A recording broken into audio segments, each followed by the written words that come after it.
sekarang ingin membahas tentang aktivitas perhitungan biaya berdasarkan aktivitas atau activity based costing. Dari pengertiannya, ABC adalah sistem informasi biaya yang berorientasi pada penyediaan informasi lengkap tentang aktivitas untuk memungkinkan personel perusahaan melakukan pengelolaan terhadap aktivitasnya. Dan juga nih tingkatan biayanya. Nah, contohnya tingkatan biaya terdiri dari biaya tingkat unit, biaya tingkat batch, biaya tingkat produk, dan biaya tingkat fasilitas. Sehingga dapat dicontohkan untuk kedua perusahaan sebagai berikut.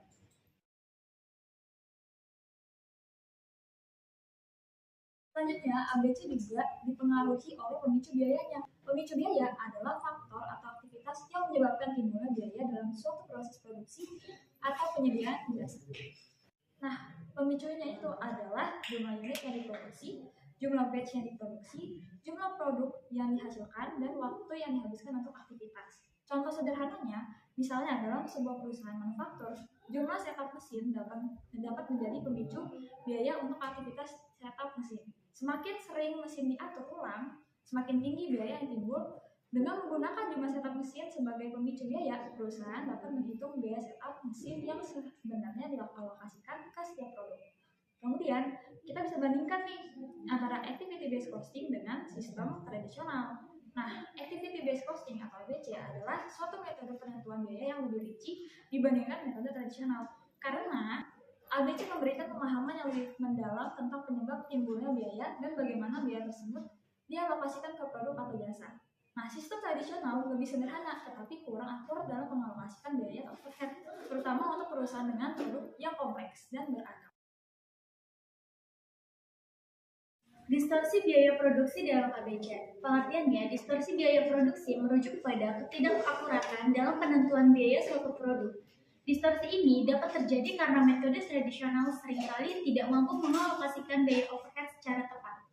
Nah, hal ini dapat berdampak negatif pada pengambilan keputusan dan kinerja perusahaan. Ada juga sistem tradisional versus ABC. Penyebab utama distorsi itu pertama, metode tradisional seringkali hanya menggunakan suatu basis alokasi biaya overhead, misalnya jam kerja langsung, sehingga tidak memperhitungkan kompleksitas aktivitas yang sebenarnya. Yang kedua, tidak memperhitungkan aktivitas yang beragam. Produk yang berbeda membutuhkan aktivitas yang berbeda pula. Namun, metode tradisional seringkali mengabaikan perbedaan ini. Inilah yang dimaksud dengan tradisional versus ABC. Maka dari itu, penggunaan ABC mampu mengatasi distorsi seperti yang pertama, alokasi biaya yang lebih akurat. Yang kedua, identifikasi biaya yang tidak perlu. Dan ketiga, pengambilan keputusan yang lebih baik. Nah, contoh sederhananya, misalnya sebuah perusahaan memproduksi dua jenis produk A yang sederhana dan produk B yang kompleks.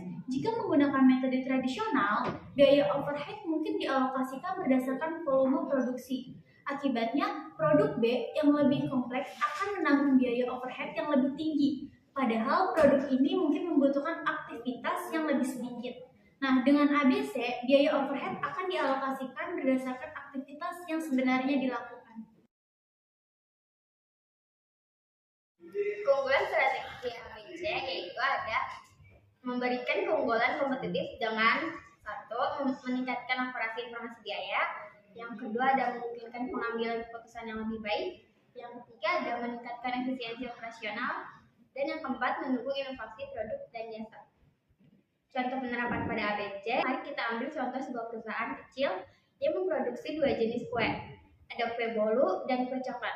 Perusahaan ini ingin mengetahui biaya produksi yang sebenarnya untuk setiap jenis kue, agar dapat menentukan harga jual yang tepat dan meningkatkan profitabilitas sebagai berikut.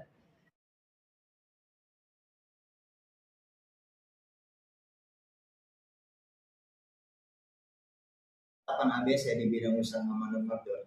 Ada dua contoh yang pengen saya ambil di bidang ini. Yang pertama adalah bidang industri manufaktur. Perusahaan otomotif.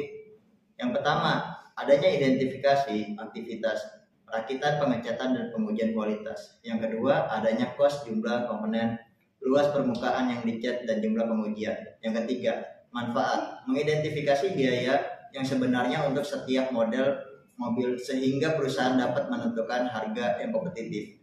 Dua, Perusahaan yang pengen saya ambil di sini adalah perusahaan akuntansi. Identifikasi perusahaan, memeriksa laporan keuangan, persiapan pajak, konsultan pajak. Yang kedua, cost drive, jumlah jam audit, jumlah formulir pajak, jumlah konsultasi. Ketiga, membantu dalam penentuan biaya layanan akuntansi dalam identifikasi klien yang paling menguntungkan.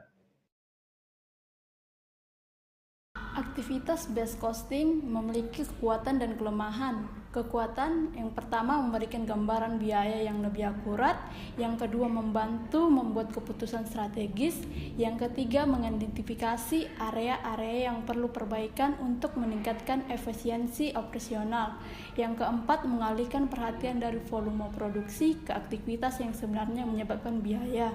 Adapun kelemahan ABC, yang pertama, implementasi membutuhkan waktu dan sumber daya yang signifikan. Yang kedua, biaya implementasi yang cukup tinggi. Yang ketiga, pemilihan cost driver dapat menjadi subjektif. Yang keempat, perubahan dari sistem tradisional ke ABC seringkali sulit. Yang kelima, terkadang menghasilkan informasi yang terlalu detail sehingga sulit diimplementasikan. Ini berdasarkan aktivitas atau activity based management. Pengertiannya ialah sebagai pendekatan perhitungan biaya yang membebankan biaya sumber daya ke objek biaya berdasarkan aktivitas yang dilakukan untuk objek biaya. Selanjutnya ada perubahan perilaku. Perubahan perilaku merujuk pada bagaimana individu atau tim dalam organisasi mengubah cara mereka bekerja sebagai respon terhadap penerapan sistem ABM. Hal ini penting karena ABM tidak hanya tentang sistem atau alat, tetapi juga tentang mengubah budaya organisasi agar lebih fokus pada aktivitas dan nilai yang dihasilkan. Bagaimana perubahan perilaku ini dapat terjadi? Setidaknya ada 4 cara yang dapat dilakukan, yaitu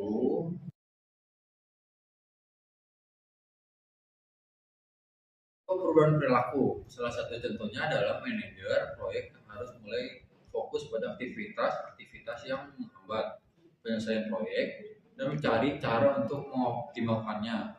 Selanjutnya ada pengendalian biaya.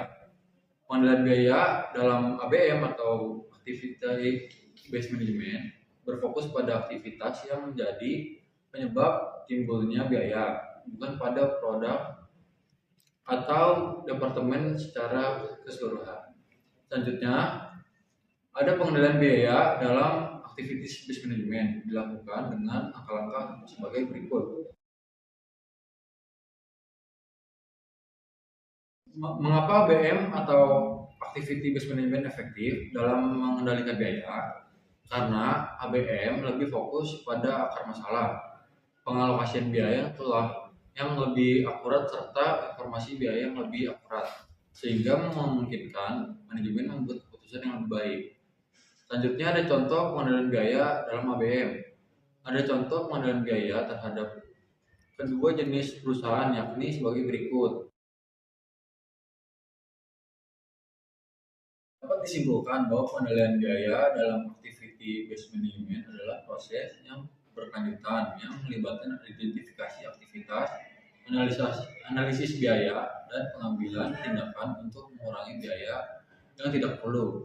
Dengan demikian, perusahaan dapat meningkatkan efisiensi dan profitabilitas. Sekian pemaparan mengenai Activity